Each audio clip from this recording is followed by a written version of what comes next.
ఈరోజు వజ్రాస్ కిచెన్లో మా వజ్రమ్మ చేసింది చికెన్ పకోడీ.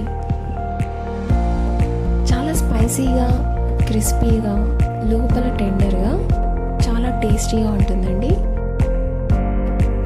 బయట నుంచి తెచ్చుకునే దానికన్నా మనం ఇంట్లో కొంచెం కష్టపడి చేసుకుంటే చాలా టేస్టీగా చేసుకోవచ్చు.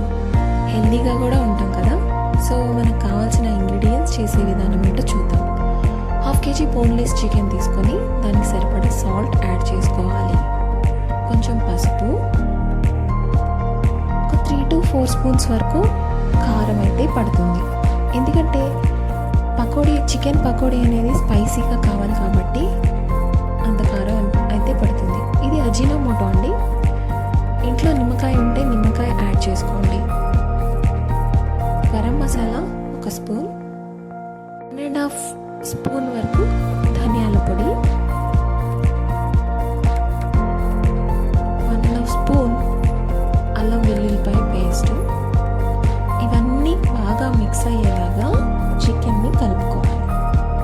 చికెన్ పీస్ అనేది కొంచెం పెద్దగానే ఉండాలి, ఎందుకంటే డీప్ ఫ్రై చేసుకుంటాం కదా. మరీ చిన్నగా ఉంటే బాగా ఇంకా చిన్నగా అయిపోతుంది. కొంచెం ఈ సైజులో ఉంటే సరిపోతుంది. సో చికెన్కి బాగా ఇంగ్రీడియంట్స్ అన్ని పట్టించి ఒక 2 స్పూన్స్ వరకు ఆయిల్ యాడ్ చేసుకోవాలి. ఆయిల్ వేసుకున్నాక ఇంకొకసారి మొత్తం చికెన్ అంతా మిక్స్ చేసుకోవాలి. 1/2 kg చికెన్కి జనరల్గా 2 eggs అయితే వేసుకుంటారండి. మేమైతే 1 egg వేసుకున్నాము, ఎందుకంటే ఎగ్స్ 2 వేస్తే మనం కార్న్ఫ్లోర్ అనేది ఎక్కువ యాడ్ చేసుకోవాల్సి వస్తుంది కాబట్టి.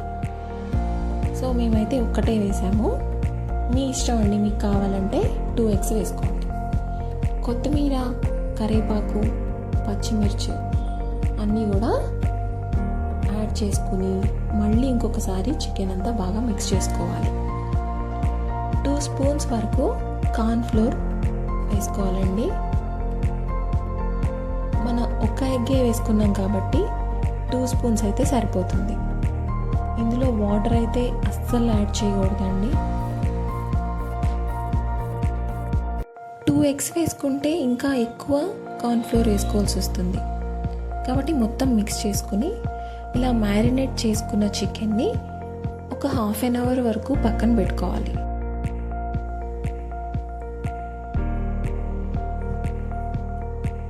హాఫ్ అన్ అవర్ తర్వాత మ్యారినేట్ చేసుకున్న చికెన్ని మళ్ళీ ఒకసారి మొత్తం కలిసేలాగా మిక్స్ చేసుకోవాలి.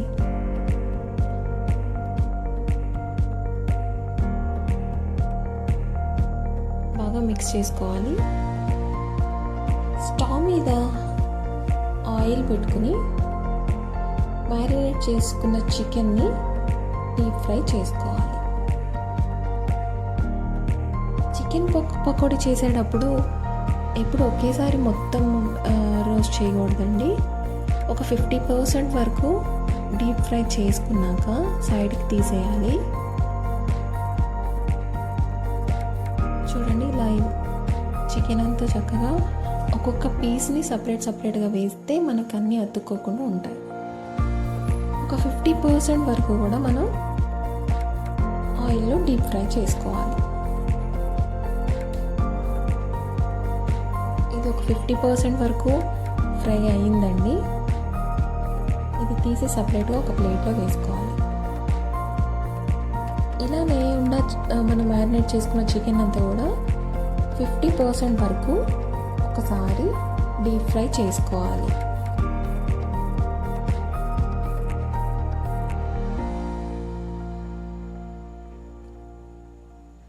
ఒకేసారి వేస్తే అది మాడిపోయే ఛాన్సెస్ ఉంటాయండి. పైనంతా మాడి లోపల ఉడకకుండా, లేదంటే అంత బాగోదు ఒకేసారి చేస్తే. ఇలా 50% ఫ్రై అయిన చికెన్ని పక్కకు తీసి పెట్టుకొని చికెన్ పీసెస్ ఉంటాయి కదా, దాన్ని కొంచెం స్లైట్గా మ్యాష్ చేయాలండి. అంటే చికెన్ పీస్ అనేది కొంచెం ఓపెన్ అవ్వాలి.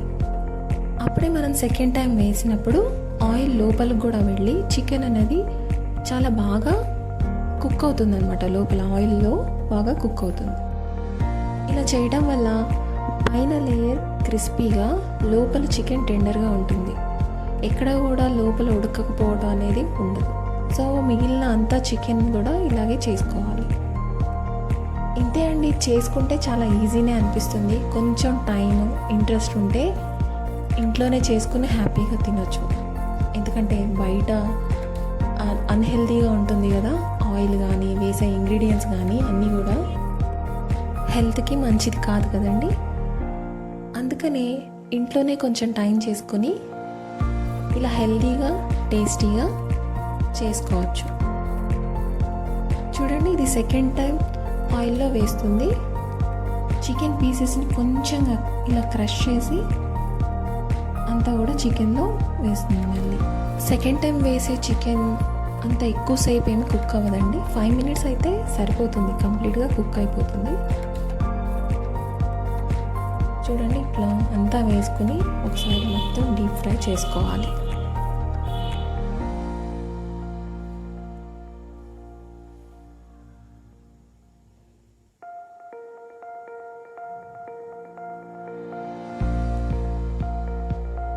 అయిపోయిందండి, బాగా ఫ్రై అయిపోయింది.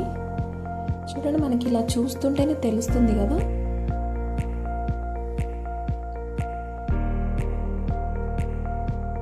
ఈ స్టేజ్లో చికెన్ మొత్తాన్ని ఇక తీసేసుకోవాలి.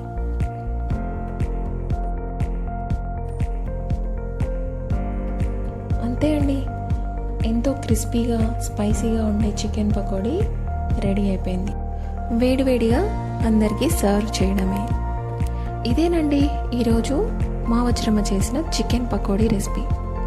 మీరు కూడా ఇంట్లో ఒకసారి ట్రై చేయండి. ఎలా వచ్చిందో కామెంట్ సెక్షన్లో కామెంట్ చేయండి. వీడియో నచ్చితే ఒక లైక్ చేయండి, మీ ఫ్రెండ్స్ అందరికీ షేర్ చేయండి. అలాగే మా ఛానల్ని సబ్స్క్రైబ్ చేసుకోండి. Thank you so much for watching. Next వీడియోలో మళ్ళీ కలుద్దాం.